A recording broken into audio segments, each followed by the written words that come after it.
Hi అండి, నేను మీ మంజుని. ఈరోజైతే నేను మీకు అరటికాయ కూరని ఎలా తయారు చేయాలో చూపిస్తానండి. నేనైతే 2 అరటికాయలను తీసుకున్నాను.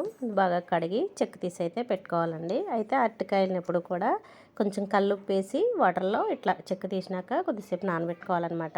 మనము అలా చేయడం వల్ల చేతికి జిగురు అనేది అంటుకోకుండా ఉంటుందన్నమాట. చక్కగా ఇలాగా ముక్కలు కట్ చేసుకోవాలి.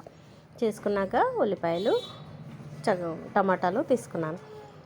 కళాయి పెట్టుకొని ఆయిల్ వేసినాక పోపు దినుసులు అయితే వేసుకోవాలి. పోపు దినుసులు వేసుకున్నాక ఉల్లిపాయ ముక్కలు వేసుకోవాలి. ఉల్లిపాయలు అలాగే కొన్ని వెల్లుల్లి రెబ్బలు వేసుకున్నానండి నేనైతే. మనకు ఉంటే ఎండుమిర్చి కూడా వేసుకోవచ్చు, లేదంటే కారప్పొడి వేసుకుంటాం కాబట్టి అవసరం లేదనమాట. ఆనియన్స్ వేసుకొని అవి బ్రౌన్ కలర్ వచ్చే వరకు వేయించుకోవాలి. వేయించుకున్నాక మనం సన్నగా తరిగి పెట్టుకున్న అరటికాయ ముక్కలను అయితే వేయించుకొని ఉప్పు పసుపు వేసి మూత పెట్టుకోవాలన్నమాట. ఈ అరటికాయ కూర షుగర్ ఉన్న వాళ్ళకి చాలా మంచిదండి తినడం వల్ల. అరటిపండు వాళ్ళు తినలేరు కాబట్టి అరటికాయ కూర వాళ్ళకి హెల్త్కి బాగా పనిచేస్తుంది అనమాట. చూడండి, ఆనియన్స్ వేగినాక అరటికాయ ముక్కలు అయితే నేను వేసుకున్నాక ఉప్పు పసుపు వేసి కాసేపు మగ్గబెట్టుకోవాలన్నమాట. అయితే అరటికాయ కూరకు మాత్రం కొంచెం ఆయిల్ అయితే ఎక్కువ పడుతుందండి, లేదంటే కళాయికి అంటుకుంటుంది అనమాట.